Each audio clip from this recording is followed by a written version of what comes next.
কনচেটা। আমি ইতালি থেকে এসেছি এবং আমি এখানে ইন্দোনেশিয়ায় ছোট বাচ্চাদের ইংরেজি শেখাতে এসেছি। আমি কোনো নির্দিষ্ট ধর্ম অনুসরণ করি না, আমি কোনো চার্চ বা কোনো ধর্মে বিশ্বাসী নই। তাই আমার প্রশ্ন হলো, আমি সবসময় দেখেছি যে বিভিন্ন ধর্মের মানুষ আমাকে তাদের ধর্ম সম্পর্কে জানাতে চেষ্টা করেছে, কিন্তু আমি সবসময় দেখেছি যে তারা বলতো আমার ধর্মই সেরা, আমার ধর্মই সেরা, এবং আমি এটা চাইনি। তাই আমি কোনো ধর্ম অনুসরণ না করার সিদ্ধান্ত নিয়েছি, কারণ আমি বিশ্বাস করি যে ধর্ম ছাড়াও আমি একজন ভালো মানুষ হতে পারি। আমার শৃঙ্খলা আছে, আমি অন্যের ভালো করতে পারি, কারোর ক্ষতি না করে একটা সুন্দর জীবনযাপন করতে পারি, কোনো কঠোর নিয়ম না মেনে।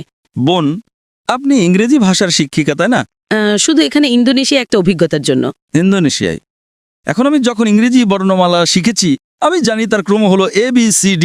না না না না, BAZYD। আপনি কি না মানবেন? না। কেন? আপনি তো বলবেন আমি সঠিক। এটা ঠিক না ভুল? ABCD ছাড়া কি ইংরেজি শেখার অন্য কোনো উপায় আছে? কারণ আপনি জানেন এর একটাই উপায়, শুধু একটাই। আপনি বলতে পারেন না ZADPL? আপনি কি বলতে পারেন? যদি 10 জন লোক এসে আপনাকে বলে চলুন ইংরেজিতে বর্ণমালা শিখি ZYAL, আপনি কি রাজি হবেন? আপনি কি বলবেন আমি সঠিক কিনা? কেন? কিন্তু আমি কি করে জানবো যে একজন অধার্মিক পটভূমি থেকে আসা মানুষ আপনার পথটাই সঠিক পথ? আপনি খুব ভালো ইংরেজি জানেন, তাই না? আপনি আপনার ইংরেজি গান নিয়ে আত্মবিশ্বাসী। হ্যাঁ, আপনি কি 100% নিশ্চিত? আমি ইংরেজিতে পারদর্শী, কিন্তু আমার মাতৃভাষা ইতালিয়ান। কিন্তু আপনি জানেন যে ইংরেজি মানে ABCD, অন্য কোনো পথ নেই, তাই না? 100% নিশ্চিত, কারণ আপনি ইংরেজি জানেন। আপনি ইংরেজিতে একজন বিশেষজ্ঞ। আপনি ইতালিয়ানও আরো ভালো বিশেষজ্ঞ হতে পারেন, কিন্তু আপনি ইংরেজিতে বিশেষজ্ঞ, তাই না? ঠিক তেমনি ভাবে বোন, আমার পদ্ধতি ভিন্ন। আমি বলি আপনি আমাকে ইসলামের চেয়ে ভালো কোনো ধর্ম দেখান, আমি আজই তা গ্রহণ করব, কারণ আমি তুলনামূলক ধর্মতত্ত্বের একজন বিশেষজ্ঞ। আমি খ্রিস্টান ধর্ম, হিন্দু ধর্ম, বৌদ্ধ ধর্ম, ইসলাম, শিখ ধর্ম, পার্সি ধর্ম এবং আরো অনেক ধর্ম নিয়ে পড়াশোনা করেছি। তাই এখন আমি তুলনামূলক ধর্মতত্ত্বের একজন বিশেষজ্ঞ। আমি বলছি আপনি আমাকে এর চেয়ে ভালো কোনো ধর্ম দেখান, আমি আজই তা গ্রহণ করব। কিন্তু ধর্মহীনতা সম্পর্কে আপনার কি মত? ঠিক আছে, আপনি আমাকে ধর্মহীনতাকে ইসলামের চেয়ে ভালো প্রমাণ করে দেখান, আমি মেনে নেব। যে কোনো কিছু। আপনি নাস্তিকতাকে ইসলামের চেয়ে ভালো দেখান, আমি মেনে নেব। কমিউনিজম, সমাজতন্ত্র, যা খুশি ইসলামের চেয়ে ভালো প্রমাণ করুন, আমি গ্রহণ করব। যে কোনো কিছু, রাজনীতি বা অরাজনীতিক, আমাকে এর চেয়ে ভালো কিছু দেখান। কোরআনের চেয়ে ভালো কোনো নির্দেশনা গ্রন্থ, আমি তা গ্রহণ করব। না, পলিটিক্স নয়। যে কোনো কিছু, রাজনীতি হোক বা না হোক, আমাকে এর চেয়ে ভালো কিছু দেখান। কোরআনের চেয়ে ভালো কোনো পথ প্রদর্শক গ্রন্থ দেখান, আমি তা গ্রহণ করব। আমি অন্যদের মতো নই, আমি ভিন্ন, কারণ আমি তুলনামূলক ধর্মতত্ত্বের একজন বিশেষজ্ঞ। আপনি কি আমার কথা বুঝতে পারছেন বোন? আপনি শুধু ইংরেজি এবং ইটালিয়ান ভাষায় বিশেষজ্ঞ, আর আমি তুলনামূলক ধর্মতত্ত্বে বিশেষজ্ঞ। এটা আমার বিশেষজ্ঞত্ব। তাহলে আমার কি এটা বলার অধিকার আছে কি না? কিন্তু ধর্ম ছাড়া একটা জীবন সম্পর্কে আপনার কি মত? হ্যাঁ, আমি জানি এটা একটা বিতর্কিত প্রশ্ন, কিন্তু আমি জানতে চাই। আমি আমার জীবনকে এইভাবেই দেখি। ধর্ম ছাড়া জীবন হলো রাডার ছাড়া সমুদ্রে পাড়ি দেওয়া। আপনি জানেন, আপনি রাডার ছাড়া সমুদ্রে নৌকো চালাচ্ছেন, কোনো জিপিএস নেই, স্যাটেলাইট নেই, আর আপনি নৌকো নিয়ে বসে চলেছেন যে কোনো দিকে। আপনি কি উত্তরটা পেয়েছেন? আমি বুঝতে পারছি। হ্যাঁ, আপনি বুঝতে পারছেন।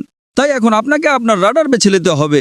আমাকে একটা ধর্ম বেছে নিতে হবে? আপনাকে বেস্ট পথ প্রদর্শক বেছে নিতে হবে। ধরেন ধরেন আপনি অসুস্থ, আপনাকে ডাক্তারের কাছে যেতে হবে, তাই না? নাকি আপনি বলবেন না না, আমি নিজেই চিকিৎসা শিখে নেব? আপনি কি তা করতে পারবেন? হ্যাঁ, আপনি গুগল করে কিছু উত্তর পেতে পারেন, কিন্তু সব উত্তর কি পাবেন? Chat GPT? চ্যাট জিপিটি কি আপনার অপারেশন করবে? যদি আপনি চ্যাট জিপিটিকে জিজ্ঞেস করেন আপনার হার্টের সমস্যা হয়, না না না না সে না। উত্তর দেবে একজন ডক্টরের কাছে যান। চ্যাট জিপিটিকে জিজ্ঞেস করেন কোন ধর্ম সবচেয়ে বৈধ, যুক্তিকার, বৈজ্ঞানিক, এখানে উত্তর আছে। আপনি কি চ্যাট জিপিটিতে বিশ্বাস করেন? আপনি আটকে গেছেন বোন।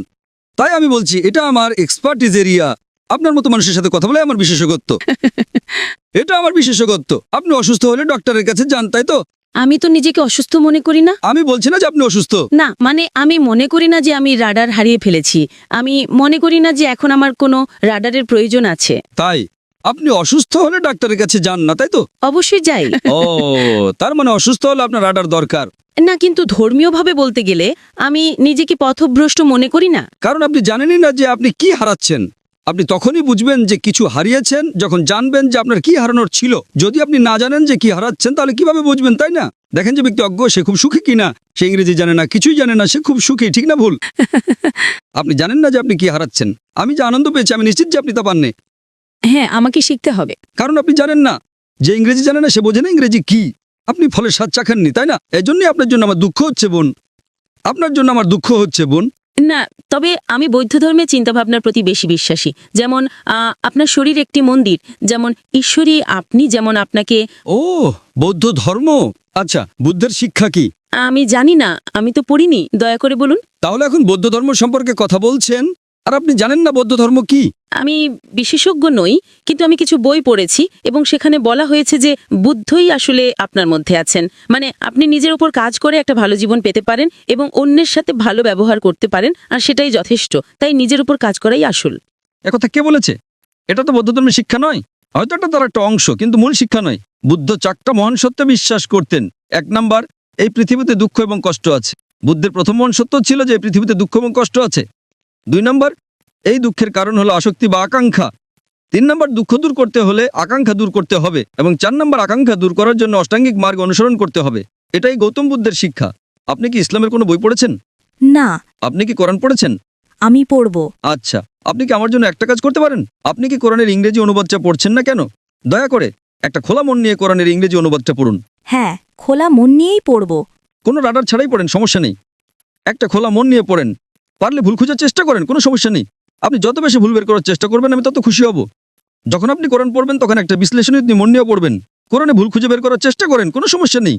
কোরআন নিজেই চ্যালেঞ্জ করে যে এর মধ্যে কোনো ভুল বের করা সম্ভব নয়। তাই আপনি ভুল খোঁজার চেষ্টা করেন। হয়তো আপনার কিছু ভুল মনে হতে পারে, তখন আপনি আমাকে জিজ্ঞেস করতে পারেন, আর আমি আপনাকে বলবো সেটা ভুল কিনা।